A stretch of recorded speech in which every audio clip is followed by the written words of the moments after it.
Today on Seculo, Chinese espionage. The FBI uncovers Chinese spy plot right here in the United States of America. Keeping you informed and engaged, now more than ever. This is Seculo. We want to hear from you. Share and post your comments or call 1-800-684-3110. And now your host, Jordan Seculo. Hey, welcome to Seculo. We're taking your calls too, 1-800-684-3110. We're going to start off the broadcast right away on China, and Rick Rennell's going to be joining us in the next segment of the broadcast. In our second half hour, Mike Pompeo is going to be joining us, talking about two related issues with China, but there's actual legislation moving through Congress right now to do something about our dependence on Chinese production, specifically when it comes to the chips in your cell phones and the semiconductors.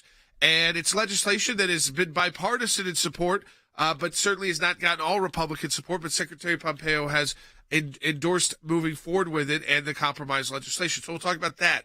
But the latest news, CNN had the exclusive on this, is that since 2017, so a long time now, federal officials have been investigating Chinese, surprise, surprise, this is the big news all over the country every day, Chinese land purchases in the U.S. near critical infrastructure, including military sites.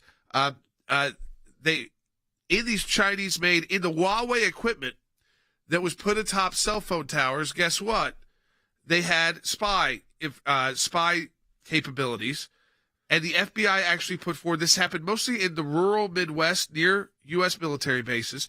We can actually put up on the screen for people so they can see what we're talking about here. First, the Warren Air Force military base, that has been specifically targeted. That's in Wyoming. But second, here, let's show this silo versus cell tower. There you go. There's a missile silo. So we're talking about, this is where our nuclear weapons come out of, like our real nuclear, big nuclear weapons. There's the cell phone tower they're able to triangulate.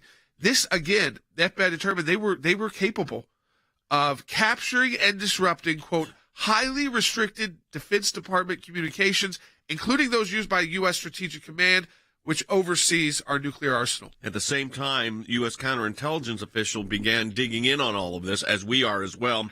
They found a lot of issues. There was going to be this Chinese garden at the National Arboretum in Washington, D.C. Now, this sounds really innocent. The pagoda that was going to be put up would have been strategically placed on one of the highest points of Washington, D.C., just 2 miles. Do we have that? 2 miles from the nation's, from the U.S. Capitol. It would be deemed this is what our counterintelligence said, a perfect spot for signal intelligence collection. Multiple sources told this to CNN. Now, our ACLJ team is on this. We've been on it with the situation in North Dakota. We've been talking about it with Mike Pompeo, former Secretary of State, for over a year. Now the rest of the country is catching on to the threat of China on this very issue of counterintelligence capabilities. I mean, they want to put in North Dakota, they're looking at putting farmland purchases next to one of our most sensitive aerospace bases. And Colonel Wes Smith was talking about that on the program last week. Yeah, 400 acres there, thousands of acres in Texas. Sometimes these are large purchases. Sometimes these are strategic purposes. And as we've seen through the cell towers, sometimes it's not a purchase at all. All it takes is a small device on a cell tower. There's been a lot of debate about Huawei, but remember, internationally, a major player, whether you like it or not. And so, and these phones. One of the biggest. So, again, I think we all know that kind of decoupling from China is going to take time. But I think it's something we have to start. And we really have not started. We have got to start. This is not like cutting off Russian oil and gas for 6 months or a year. This is a major process about bringing a high-tech manufacturing back to the United States and other countries that are our actual allies, not strategic adversaries that we have to have, we have to tiptoe around whether our Speaker of the House can go to Taiwan or not. And you see the U.S. military freaking out about that.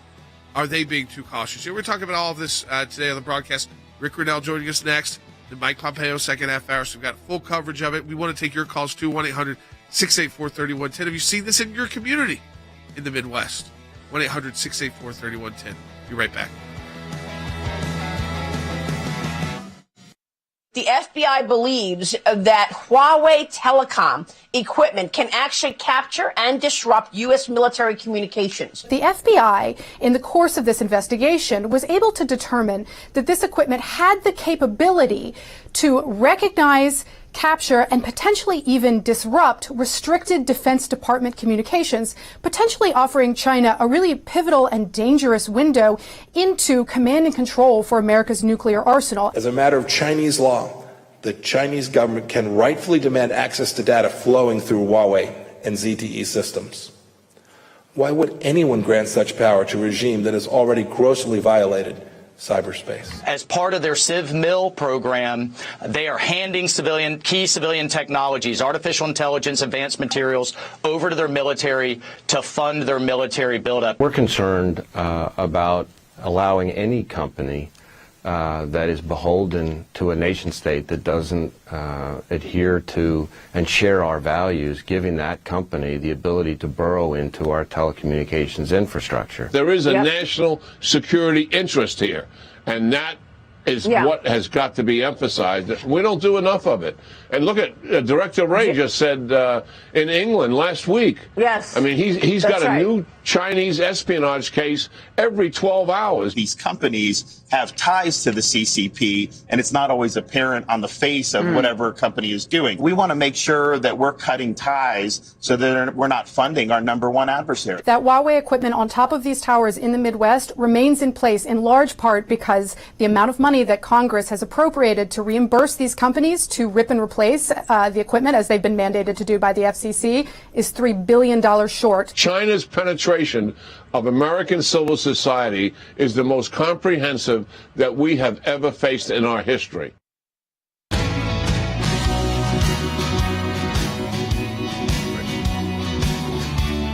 right, welcome back to Secchio. We are taking your phone calls to 1-800-684-3110. We're joined by our Senior Advisor for Foreign Policy and National Security, Rick Rennell. Rick, we just heard a news report for people who watch our broadcast, but I want to say this for people who are listening. The FCC mandated that the cell phone companies start taking down this Huawei technology that's on these cell towers that has enabled the Chinese government to spy on our most strategic assets, including the U.S. Strategic Command, which oversees our nuclear weapons arsenal. And one of the reports on Fox News is that they haven't completed this because they were $3 billion short. I mean, now, Rick, at a time when we spend billions and billions on legislation, we don't even know where it's going half the time. I mean, that happens. If you're $3 billion short to get the Chinese tech off of your cell towers, you would think that would be something that would be more urgent in the United States of America. Look, this goes back to something, Jordan, that we've talked a lot about, which is the whole Russia narrative. The collusion hoax is really what the Chinese wants American politicians and American governments to do. They have been able to get away with climbing into our systems because the press and the Democrats have literally been saying, don't look at China, look at Russia. The Trump administration tried to do this.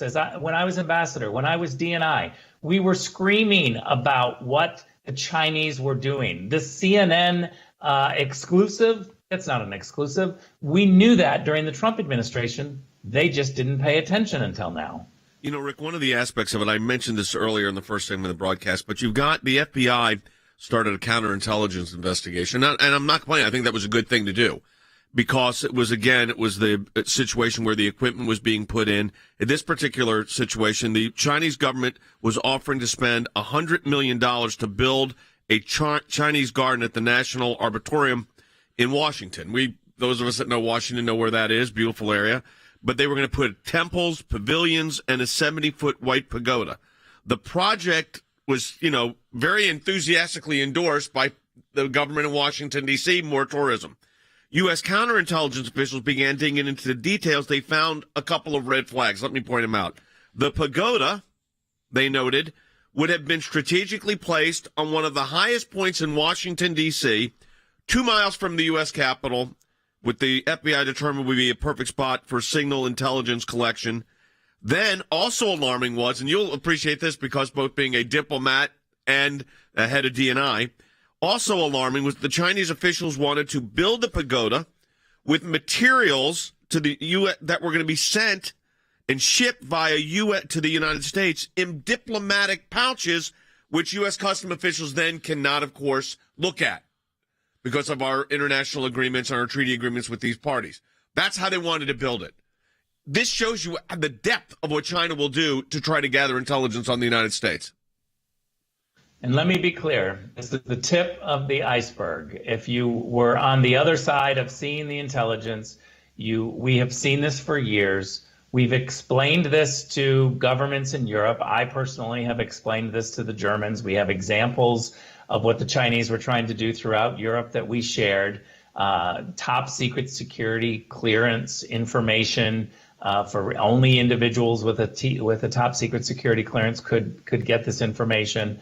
We got approval to give it to some of our allies, and some of our allies didn't believe it, or were too far down the road with the Chinese products that they weren't able to kind of rip it out or pull it back, or they thought this was a real problem. They thought that they could institute some sort of program to stop the Chinese from doing what they wanted to do, and they were going to still take all of the hardware and software. And we said, no, they have a backdoor right into your system. If you try to stop them here, they're going to come in around this way. They created the technology. You're not going to be able to stop them. And so we tried during the Trump administration to some success, but there are certain governments in Europe that didn't listen, that are now in a position of finding out that they were wrong. And we certainly have examples throughout the United States where local governments or governors fell for it, and we had to go in and try to stop them. I think the FBI is behind a little bit here. They should have been doing this years ago, years faster than what they have been doing. And yet we need more aggressive oversight. Politicians who get involved in these issues dig deep and then move quickly to try to stop it before it becomes part of a program that you can't rip out. Yeah, I mean, right now you can rip out the Huawei from the cell towers, and some of that's been done, but it's not been completed. There are still active Huawei towers and the communication device by our military bases. I just want people to understand that, and these companies are saying, hey, you just didn't give it. You told us to go in and do this as a private company, and there's another example we put up on the screen, the Warren Air Force Base and all of the Huawei towers. Look at all of the ICBM capabilities right there. I mean, these are where our major nuclear weapons and security devices are. But I want to go to the phones, 1-800-684-3018, because there are some good questions about this, because you see DeSantis talking about this in Florida, hey, they're buying up all this land here. We need to do something about it. Adam in California has a question about, kind of the starting point question here, which is a good one. Adam, welcome to Secular. You're on the air. Hey, Adam, you there? Doesn't look like he's there. And he was going to ask, Rick, which is the bottom line is, is this something we have seen? Is this a pattern, the Chinese buying our land? Is this something new? I mean, finally it's getting people's attention, but is this something you saw as DNI, you saw as ambassador, or even going back further with your time at the UN, that they're coming here and buying land, trying to get around the safeguards that we have in place by buying kind of generic farmland that's not necessarily under U.S. review? This is why I've always said China is a crisis and Russia is a problem, but the entire political system focusing on just Russia is really doing Chinese bidding, because we've seen this slow creep from the Chinese for 20 years. They've little by little, they've gotten into Hollywood, into big tech, into our universities. They are buying up land. We've used these examples of where we personally, the United States government, has failed and allowed China to come in and build some of these cell towers, or we found ways that they creeped in and we didn't know. We've used these examples with the Europeans to say, don't do this because we made the mistake. We've tried to be very clear. I think we've got to be much more aggressive, and our politicians in Washington need to educate themselves and catch up. We've got a lot of calls coming in at 800-684-3110. Let's go to Tim in California. Tim, you're on the air. Thank you for taking my call. Sure. What is the Biden administration going to do to stop Chinese espionage? Yeah, there's the question of the day. I don't see much right now. The FBI, I will say, on this national garden they were going to build with counterintelligence capabilities, Rick, the FBI stopped that through a counterintelligence move. But the Biden administration doesn't seem to saying that they're not on top of this is an understatement. Look, they first need to recognize that there's a problem, and they haven't even done that. Remember, they've denied that the Hunter Biden laptop full of all sorts of information about China, Chinese businessmen, China policies, China getting close to the Biden administration, Biden team, Biden family. They've never even acknowledged this yet. And so before you figure out how to solve the problem, you got to know that there is a problem. We don't have a Biden family, a White House focused on China because they don't think that it's a problem yet. I mean, we'll just look at Nancy Pelosi's trying to go to Taiwan. The Chinese are now freaking out, and who knows what's going to happen. Are they going to back down? Is the Speaker of the House going to not go to Taiwan simply because China has wagged their finger and said, don't do it? I certainly hope not. Yeah, I mean, this is the bigger issue. I think it is freaking people out because we're seeing it time and time again. I think it's something that we're just building on. People are just starting to learn about and take seriously the land purchases, what they're purchasing it for. There is legislation, we're going to talk about it later in the broadcast, on the CHIPS Act that's gotten bipartisan support. It's also, though, tried to be derailed because, you know, this was the whole Pelosi's husband buying the $5 million.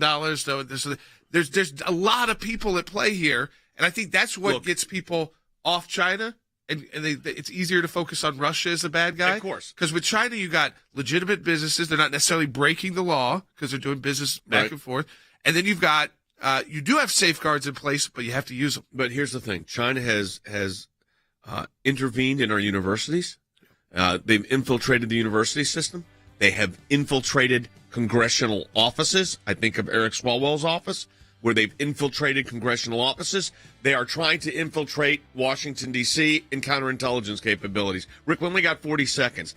This threat is real, and we have to be on top of it. I want to give people a little piece of good news, though. Your government, your intelligence agencies know this.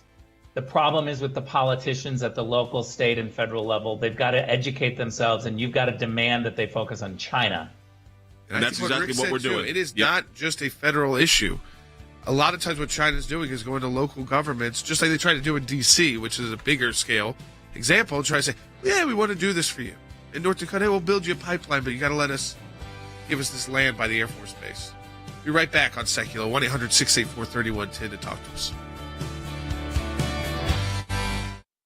For 30 years, the American Center for Law and Justice has been dedicated to protecting your religious and constitutional freedoms. Because of you, we've seen great success in the courts and Congress concerning the issues that matter most to you and your families. ACLJ Chief Counsel Jay Sekulow. Our decades-long commitment to the Constitution and the rule of law is at the center of everything we do. The bottom line, our work could not take place without your generous support. It's a critical time for our nation and our world. With so many challenges facing our country, the work of the American Center for Law and Justice has never been more important.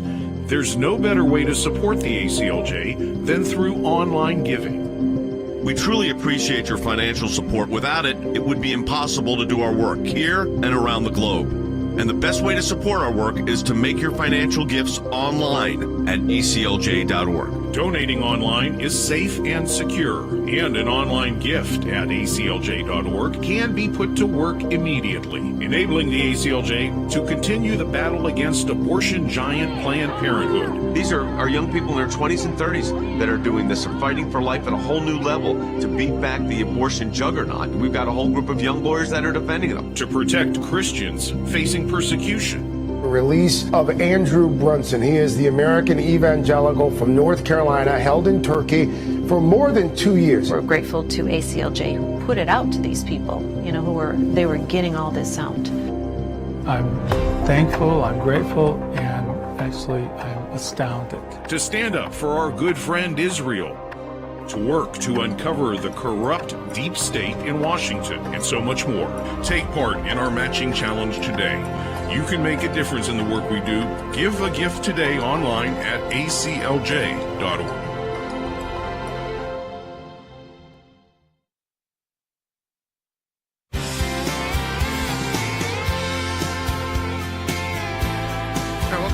Tech Hill. Now, we're going to jump back to China in the second half hour of the broadcast, and specifically legislation moving through. It's been supported by former Secretary of State Mike Pompeo, who, of course, is Senior Counsel for Global Affairs with us. We're going to talk about the CHIPS legislation and some again, this espionage that we are uncovering and is being made public by federal officials. I think where Rick Riddell is right is that this is not purely a federal issue.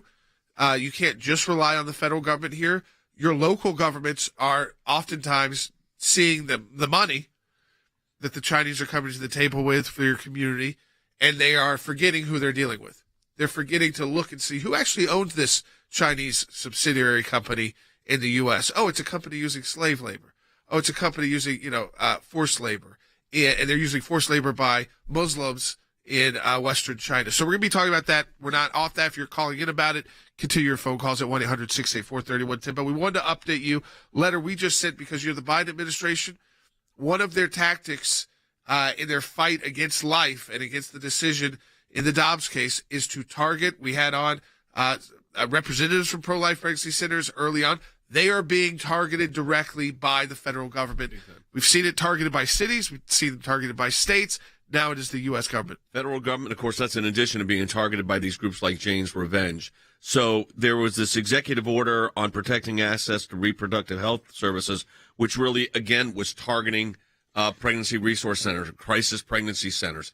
And it's interesting because the HHS secretary, Javier Becerra, was the one individual we sued as the state attorney general in California when we represented crisis pregnancy centers at the Supreme Court of the United States, because under Becerra's regime, they were requiring a crisis pregnancy, pro-life crisis pregnancy center to refer for abortions. Now, we won that at the Supreme Court, but he's now the HHS secretary. So our team went to work. We wanted to get on record, this is part of a multi-pronged process, to get on record exactly what we're doing. So, Cece, we sent a letter to Secretary Becerra just today. Yes, so part of Biden's executive order was that the secretary would send him a report within 30 days. So as we promised, we were going to send a letter to Secretary Becerra before that report was due to the president, pointing out the potential problems with recommending anything that would go against crisis pregnancy centers, because within the executive order, they specifically asked the secretary to consider options to address deceptive or fraudulent practices related to reproductive health care services, including online, and to protect access to accurate information. And we know for a fact, because we've been litigating these cases, like you said, in cities, in counties, in states, and now with the federal government, that this is the exact language that they use when they want to target pregnancy resource centers. So we sent this letter just reminding Secretary Becerra of the cases that have come up against this before and that we have won, and saying that we're going to watch this very closely and we will represent those pregnancy resource centers if there is a need. I think that, again, what we have to be clear about is that we think there is going to be a need. We've seen it at the city level, at the state level, and now what their idea is, and it's how their starting point is so nasty. Consider options to address deceptive or fraudulent practice related to reproductive health care services, including online, and to protect access to accurate information. I think what people don't understand about the pro-life pregnancy centers, they don't hide that they're pro-life. They are pro-life pregnancy centers. They are usually across the street from abortion clinics or right around the corner. They are the alternative. Just like there's all sorts of alternatives you can decide from with medicine and other options, this is the same kind of issue. And they provide a lot longer services than people think. It's not just don't have an abortion, here's an ultrasound, go. If you want, they provide, and if you have the financial need, they provide financial needs. They will try to find, if you need adoption, they will start that process for you, setting that process up for you. If you want to keep your child, they do all sorts of, again, work with you from beginning throughout. It's not done when the pregnancy's done. Parenting class. I mean, the list goes on and on. And they're providing these services in communities in need. That's why, if they weren't effective, they wouldn't be issuing executive orders about them. They're incredibly effective, and we have litigated in Living Well Medical Clinic versus Becerra. We won at the Supreme Court of the United States the importance of what these centers do.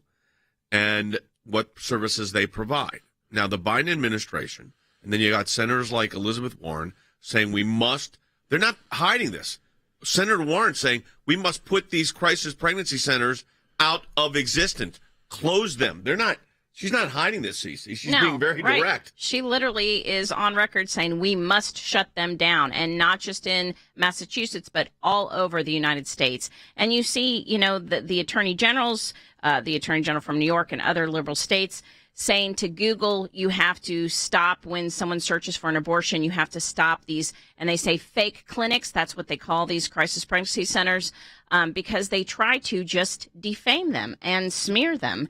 And it's because, again, they're on the front lines. They're the ones that are actually making a difference in this fight for life. They're the ones that allow women, just exactly like Jordan said, they give them actually the informed consent. They give them options that they are looking for. They let them see their babies on an ultrasound, and that's exactly what the pro-abortion agenda does not want to have happen. Let's be clear here, and we put this in our letter. I want to read this. The ACLJ finds the language of the executive order directing action to be taken regarding, quote, deceptive or fraudulent practices of great concern, not only because of current and extremely charged political rhetoric, but also because of the history of pro-abortion government, when you have pro-abortions, leading governments have on government overreach. But they specifically said deceptive or fraudulent practices. That's what they're trying to get to in labeling these crisis pregnancy centers. So then you can have the Federal Trade Commission,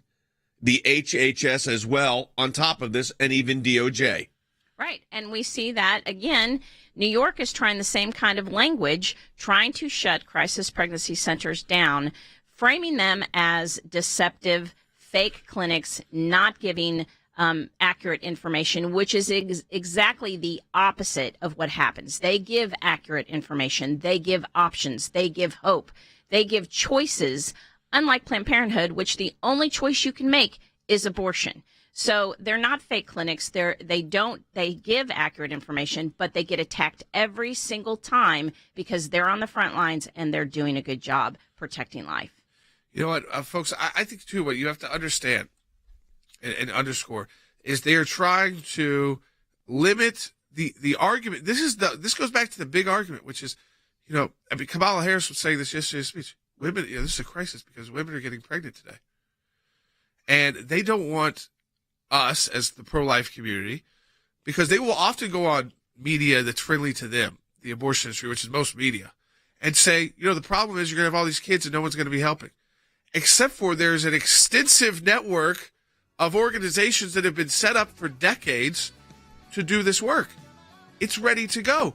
There is not going to be a crisis. In fact, you can do a lot more by shifting some money that goes to Planned Parenthood that doesn't do any of these services to pro-life pregnancy centers. Of course, they don't want to do that.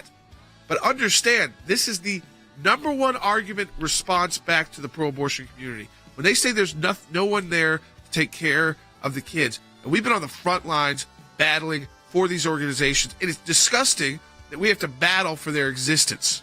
But we do. And now they've got the federal government after them. They got the DOJ, the FBI, they've got HHS and the Biden White House. So we need to support our work at the ACLJ. We've got our matching challenge right now. Donate today, aclj.org. Second half hour coming up.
Keeping you informed and engaged, now more than ever. This is Seculo. And now your host, Jordan Seculo. All right, welcome back to Seculo. Second half hour coming up, and former Secretary of State Mike Pompeo on our team at the ACLJ. He's going to be joining us too. To share this feed with your friends on social media. Yes, it is, because there is actually legislation. And this is, surprise, surprise, bipartisan, getting some bipartisan support. Certainly more support from Democrats than Republicans, but good friends of ours are on both sides of this. Secretary Pompeo has come out and endorsed the legislation. It's called the CHIPS Act. We're going to break that down for you with him when he joins us in the next segment of the broadcast. I think it's very important because this whole idea with China, I mean, it's absurd when they say, they're $3 billion short. They can't take down the rest of the Huawei tech towers, cell phone towers that are spying on our military bases. Go figure that out in our budget. There's $3 billion somewhere, and go get it done. I mean, the fact that is happening today, that we know the Chinese are using cell phone towers through Huawei to spy on our U.S. military bases. Put the screen back up. Put the picture back up of the cell phone towers next to the military base right there. I mean, this is Huawei's coverage area. You should describe. That's all of our ICBMs. Those dots are ICBM facilities. So you have about 40 dots of ICBM That's the big facilities, nuclear weapons. The biggest nuclear weapons. And then you got right next to it where they propose to put the towers. Yeah, and then another two right by the Air Force Base, which is a little outside of where the ICBMs are located. So this shows you this is a real problem. We got calls coming on this 800-684-3110. Let's go ahead and take one. Yeah, Justin's calling from Texas on line one. Hey, Justin. Hey, thanks for taking my call. First of all, God bless you and Jay. I appreciate everything y'all do. Thanks. I'm here in Texas, and it's happening here also. I just read the other day there was 140-something thousand acres purchased right here from the Chinese Communist Party. It's happening in Oklahoma, just north of us over there. And for us to just sit here and kind of be oblivious to us, it just blows my mind. And listen, I live in a rural community in North Texas, and we are getting proposition daily for some of our big landowners over here to sell, and they're all Chinese owned. Guys, I mean, if we can't see the writing on the wall, I don't know what more we can writing on the wall. They're actually implementing a strategy which they have done in third world countries and developing world countries. And we've seen this throughout Africa where, you know what, you look at some of these countries, they own none of their own ports. They own little of their land, none of their infrastructure. It's all owned by the Chinese. So you can turn around and, like you said, it's small towns, small communities. But this goes from everything from a cell phone tower, which is a dot, to 400 acres, to 100,000 acres. A lot of this is happening up from Texas north, you're seeing this in Midwest where there is a lot of land. And these companies are owned. If you go back in these companies, so they all have a U.S. subsidiary front, but all of them are owned by either an official with direct ties to their intelligence or an official with direct ties to their defense. Now, so this is like their Politburo. This is the top leadership of the Chinese Communist Party buying plots of land. And it's not about what they're using the land for, whether they're growing things, whether they are utilizing it still for wheat. They are doing it to strategically, one, own our resources. That's one thing. So they're responsible for our food supply. But two, get close to military bases. We have a lot of them. And a lot of them are in these rural is a word. I don't even know rural is the right word. Zones where it's kind of in the middle, kind of nowhere, where we have put our most sensitive assets, which are the world-ending nuclear weapons. So the FBI in counterintelligence was able to shut the one project down. There are dozens that are now up in the air and being found out. I want to tell you what we're doing at the ACLJ. ACLJ Action is involved in this. ACLJ Legal is involved in this. And we're putting together a very comprehensive plan. And we're actually working on it now. It's not just coming together. We're working on it. We're in a matching challenge campaign. Jordan, this is exactly the reason. These are complex issues, folks. The most complex issues. It's international issues, it's foreign policy, it's domestic policy, it's counterintelligence. But the ACLJ is poised to handle it. Your support of the ACLJ makes a huge difference. Absolutely. Support our work. ACLJ.org. We have our matching challenge through the month of July. Donate today. That's ACLJ.org. When we come back, former Secretary of State Mike Pompeo. The Senate is set to begin voting on a semiconductor bill to bring chip manufacturing back to the U.S. The legislation sets aside more than $50 billion in subsidies for chip makers.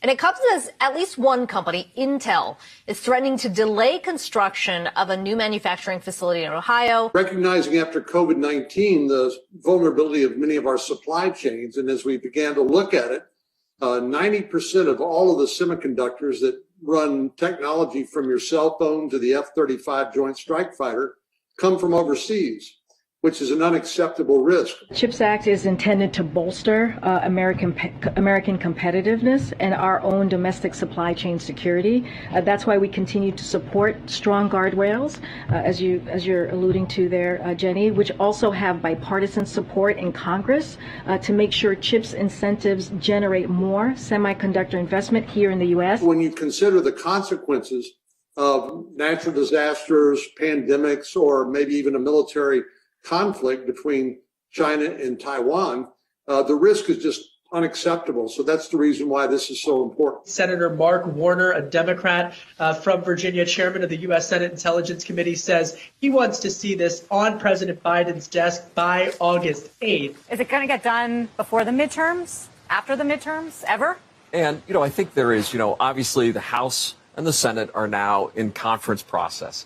And, there was too much added around the House bill, things that weren't directly related to, competes and chips. We're sort of pulling that away and getting down to the core issues. We've really challenged, and we were chatting with Senator Portman this morning. We are at game time in Congress. We need this done before the August recess. We still have not seen the final text of this legislation, and it's unclear if senators will agree to move forward if they haven't seen the finished product.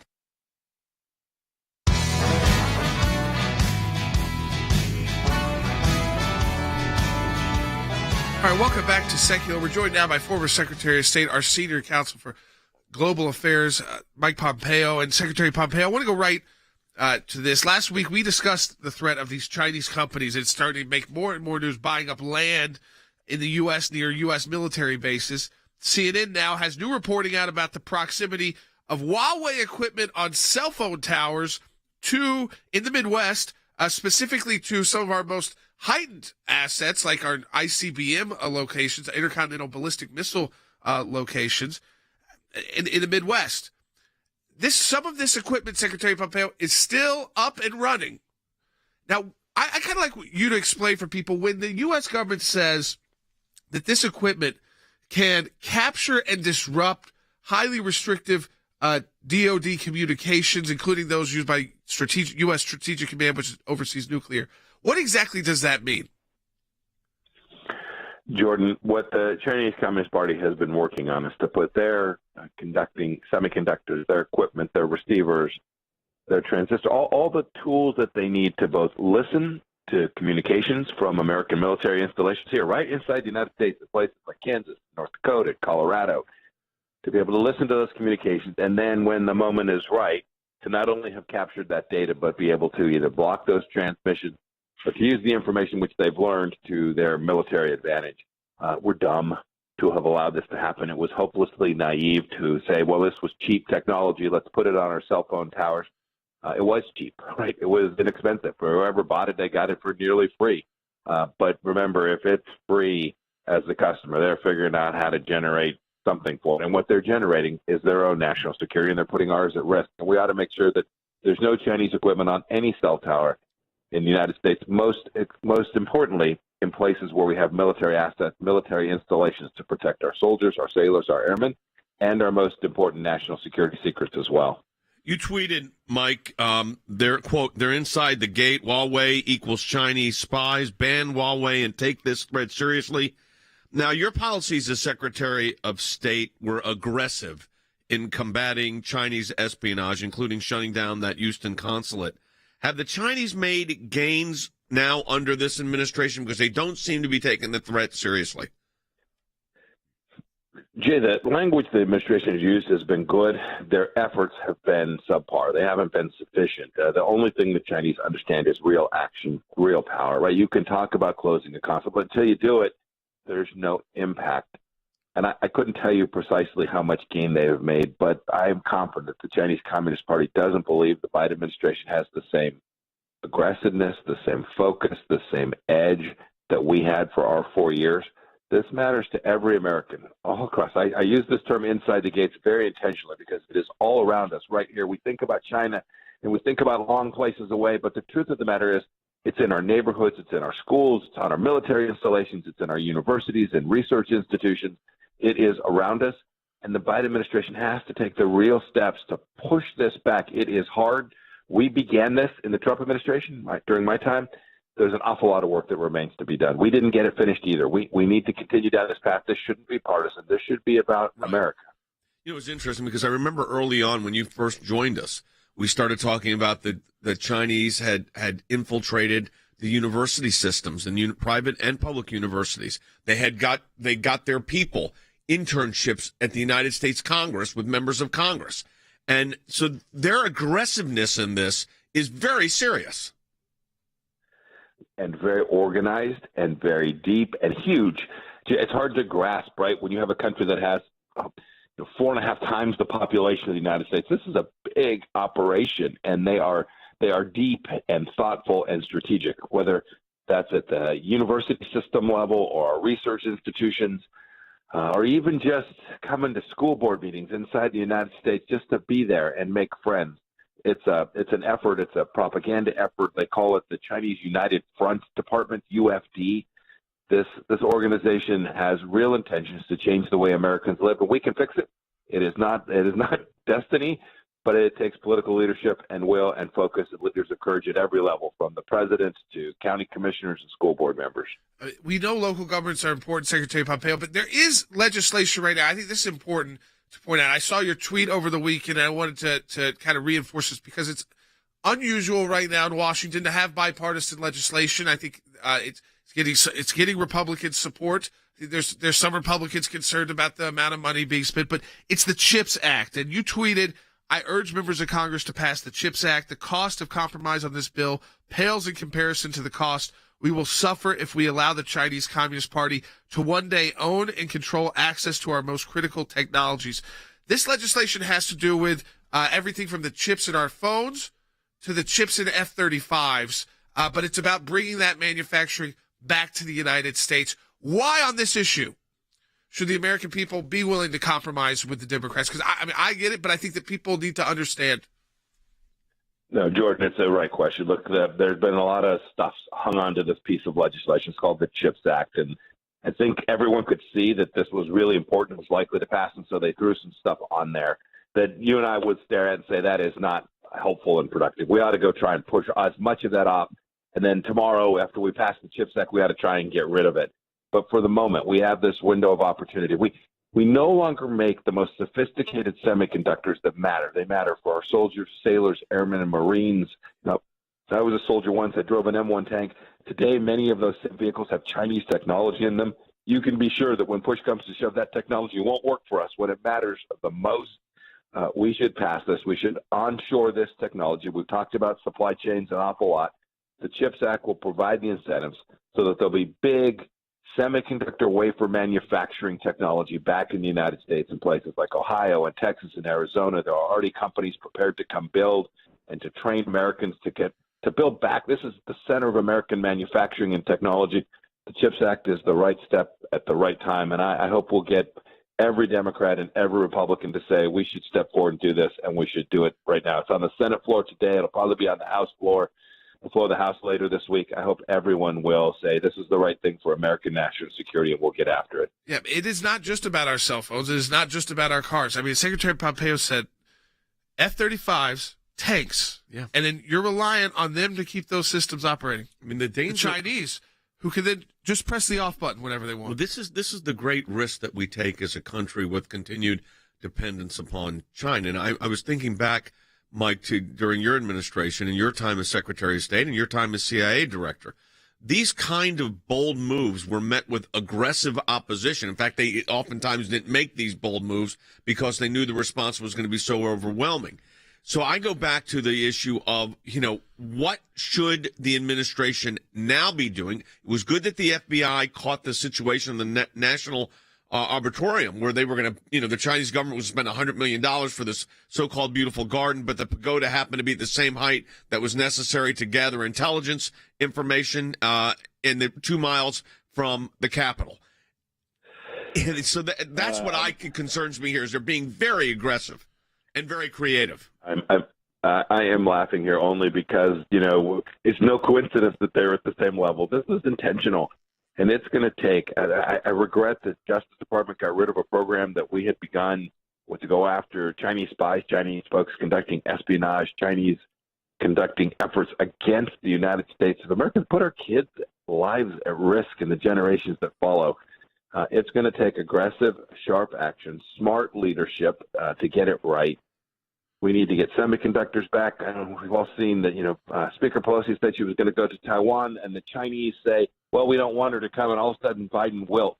I must say that if you're the Australians, South Koreans, the Japanese, or Americans, you can't do that. You can't fold in the face of mere threats. The Chinese understand power and strength and transparency, and we don't need to provoke them. We just need to defend the things that matter most here in the United States. And I don't know if you all saw the story. There was an espionage agent inside the New York Police Department that they found. They've now indicted him. These are the kinds of things that we're seeing at the local and state level that will matter an awful lot. And so it's going to take real leadership from Washington, D.C., the Justice Department, the FBI, the President of the United States to push back against this threat. And you got to bring the technology back. We can't be importing all this stuff that Chinese just dump on us and then get installed in our systems, and we spread them throughout America so the Chinese can hear every single thing we're saying or track our kids on TikTok. This stuff is all connected, Jay, and truly a threat to the way we live our lives here in America. Secretary Mike Pompeo, of course, Senior Counsel for Global Affairs of the ACLJ. Thanks, as always, Mike, for your insights on this. Folks, I want to tell you something. You're not getting this kind of analysis anywhere else. You're not getting this kind of work anywhere else. It's not just what we're talking about. It's also what we're actually doing on this issue. And we have both the ACLJ and ACLJ Action working on this. Your support of the ACLJ right now, with just a few days left in our matching challenge for the month of July, this is a big month for us, folks. We're a little bit behind last year. It's critical. Jordan's going to let you know what to do. We encourage you to do it today. Yeah, absolutely. You can support our work at aclj.org. Double the impact of your donation. I think the CHIPS Act is a perfect example of the ability for our work because so many interests at play in that legislation. We heard from Secretary Pompeo, get this done now. Start the process. Go back later and strip out the provisions you don't like. But we were talking about trying to bring this back to the United States, and you've got to subsidize some of that because it's much cheaper for U.S. companies to do this overseas and rely on the Chinese. But do you want to rely on the Chinese for your technology in an F-35 or in a tank or on your phone or car? No. Support the work of the ACLJ, aclj.org. Double your impact today with our matching challenge. In my time in service, both as CI director and as Secretary of State, I watched the good work that the ACLJ was doing here in the States and all across the world. The ACLJ's work at the UN, overseas with the European Court of Justice, is incredibly important. We have on our team lawyers, non-lawyers as well, that are policy experts. They're all engaged in foreign policy issues. We have been focused on protecting the nation state of Israel, particularly before the United Nations.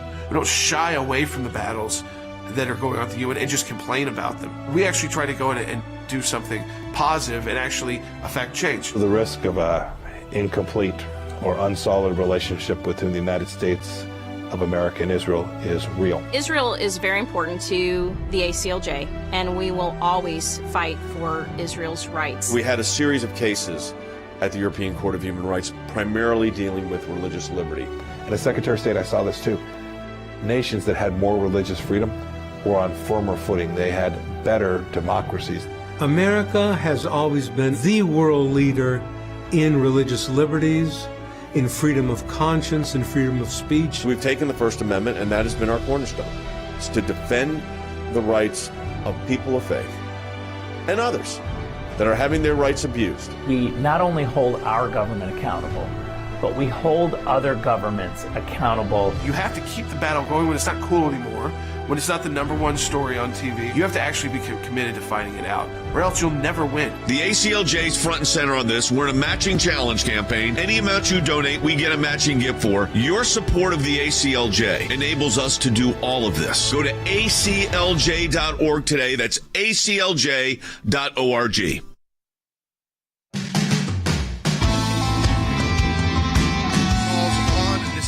So we want to get to one of those right off the bat. Gwen in Georgia on line one.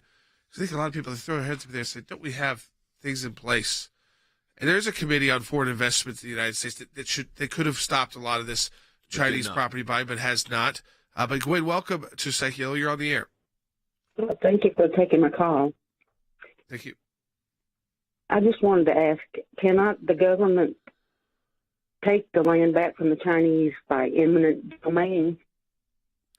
I mean, just using eminent domain probably doesn't work. I mean, you'd have to go through a process. Yeah, and you have to. These are U.S. Remember, they have these companies that are owned by China have U.S. subsidiaries that are U.S. companies. And eminent domain is normally not the federal government. Eminent domain, Andy, is normally a local municipality, and they may not have the tax base. In other words, the money to actually do this. Right. Eminent domain is a concept whereby a municipality or the federal government takes land for a public use that's private land and has to give just compensation for that. But there has to be a public use requirement.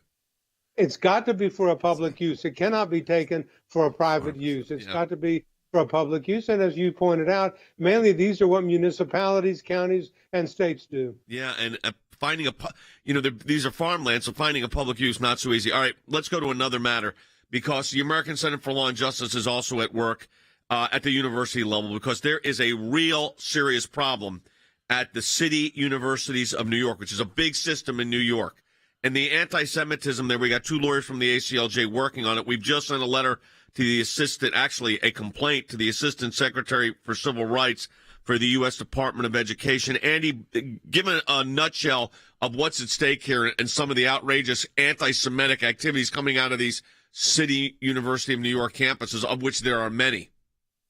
Well, if you read this, you will be appalled, Jay, at the amount of anti-Semitism and anti-Jewish activity that is going and raging in the City University of New York system. I was looking at it and reviewing it. The two lawyers that you mentioned had put it together and sent it to Washington for investigation and for a request that we cut off federal aid to these institutions. But some of the particularly egregious instances, and there's so many, I mean, they go back to 2013 and end in 2022 and are probably still going on today. But there was a party and they ordered pizza, and one of the girls who was Jewish said, is the pizza kosher? And the teacher looked over and said, we better get Rachel a non-kosher pizza. That wasn't her name, but it was a stereotypical attack on a Jewish name, Rachel. Kingsborough Community College former president Leon Goldstein, obviously Jewish, has his photo with an anti-Semitic graffiti written on it, "Kill the Zionists," and a strong word of profanity, which I won't repeat on the air, blank Trump. And then they had a forum to discuss anti-Semitic claims. And when did they schedule it, Jay? 8 o'clock on a Friday night, the eve of Shabbat, when they knew that Jewish students who were observant were not going to be there. And finally, again, this one, and again, it's not finally, it's just the one that I picked out. A Jewish professor is literally surrounded by a group who are imprisoning him and allowing him not to move. And they're hurling insults at him, and he tries to get out, and they say, we're not done. We're just starting. We're just starting. This is one of just a series. We go into 21 pages of this that is happening at the City University of New York and that we want the education department to look into. We've got a blog up at aclj.org that says ACLJ files Title VI complaint against the City University of New York for anti-Semitic discrimination. Professor Harry Hutchinson, Senior Counsel for the ACLJ and Director of Policies, with us. Harry, in an academic setting, you've been in that setting, and of course this hasn't happened in the schools you've been affiliated with, but you read a lot of the academic journals. How serious is this very, very aggressive anti-Semitism on the university campuses? It's very, very serious, Jay. It's an explosive problem, and it's important to keep in mind that the Jewish ethnic group has suffered and continues to suffer from a sustained pattern of oppression, if you will, that is approved by many universities and many university leaders. At the University, for instance, of Pennsylvania, they are now engaged in proceedings to take away the tenure of Amy Wax, who is a distinguished law professor. What was her offense? She took on critical race theory, and they are now suggesting that she is somehow, as a Jew, a Hitlerian figure. So we live in a the wording they actually used? Very, very similar, yes. I mean, this is really outrageous. It is. And so if we look at the City University of New York, it has experienced a sustained pattern of anti-Semitic behavior, and the university, in my judgment, based on my reading of the complaint, is complicit in that behavior, and the complaint and the letter that we have created sets forth in great detail what the university has done and what it has failed to do. And I think it's a very, very important case, and the ACLJ will continue to monitor the university's behavior. You know, Andy brought up a few of the examples. We have all of this information for you, too. If you go to aclj.org, we got a new blog which has a link to the letter in it. The ACLJ files the Title VI complaint against the City University of New York for anti-Semitic discrimination. This is not one school, by the way. If you go on to the city of the website here, you see they run graduate schools, undergraduate programs all over New York City, and the other boroughs in New York, law schools. I mean, so this is, again, people are a lot of times familiar with the state university system in New York. This is the city university system in New York. That does include the City College of New York. But again, it involves multiple massive system. And you allow this to creep in to the system. While at the same time, you greenlight the Chinese influence, no problem there. All the professors take money from a communist party engaged in genocide. Yeah, you can pick on the Jewish community. You can't pick on the Chinese community because, that's viewed to be xenophobic. Andy, but the fact of the matter is we have taken concrete legal action. This is actually a complaint we filed with Title VI complaint with the Department of Education. That is correct, Jay. It is a legal act.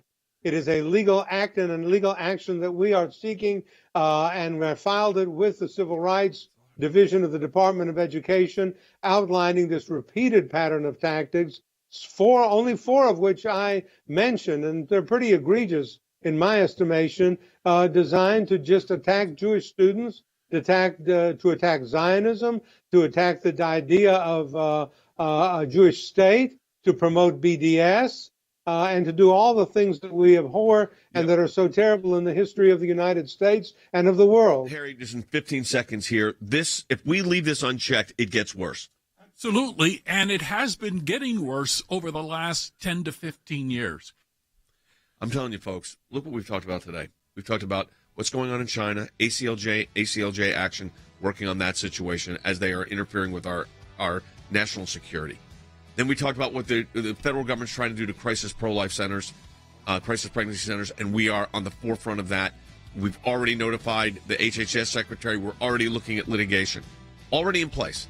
Now you look at the situation right here with the anti-Semitism coming out of the City University of New York, and the ACLJ filed a complaint under Title VI. Your support of the ACLJ in our matching challenge campaign right now makes all the difference. Absolutely. And we're about to launch our first ad campaign for pro-life post-obs legislation. It looks like we're going to be starting in Kansas, the first ad campaign.